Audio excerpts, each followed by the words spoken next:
Hello guys and welcome back to this channel, where today guys I'll be showing you how to request a refund on Jet2 application. Now guys, the first thing that you of course need to do is go to the Google Play Store or the App Store and download the Jet2 application. Now when you did that, you just need to go and log into your profile, but guys, if you don't have one, you can always go and register to Jet2 application. Now guys, that we got that out of the way, let's see what we actually have in front of us here. So as you can see guys, in the top left corner we have the inbox, and in the top right corner we have the menu, where we have a lot of options such as search holidays, search flights, manage my booking, and also on the bottom of the screen we have the home screen where we are at the moment. We have holidays, we have flights, we have bookings, we have sign in, and we have the offers option.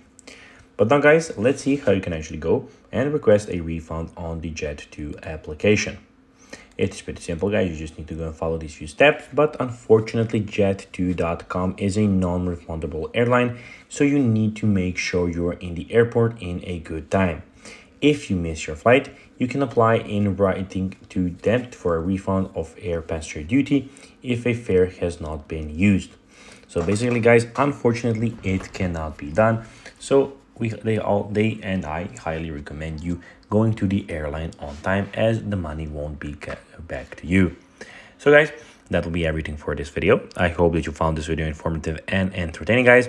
If you did guys, please go and follow this, go and subscribe to the channel, like this video, share it, and comment on this video of course if you want. It is really good, essential for us and for our growth of the channel. So guys, as I said, I hope to see you in the next video then. So that will be everything. Bye guys.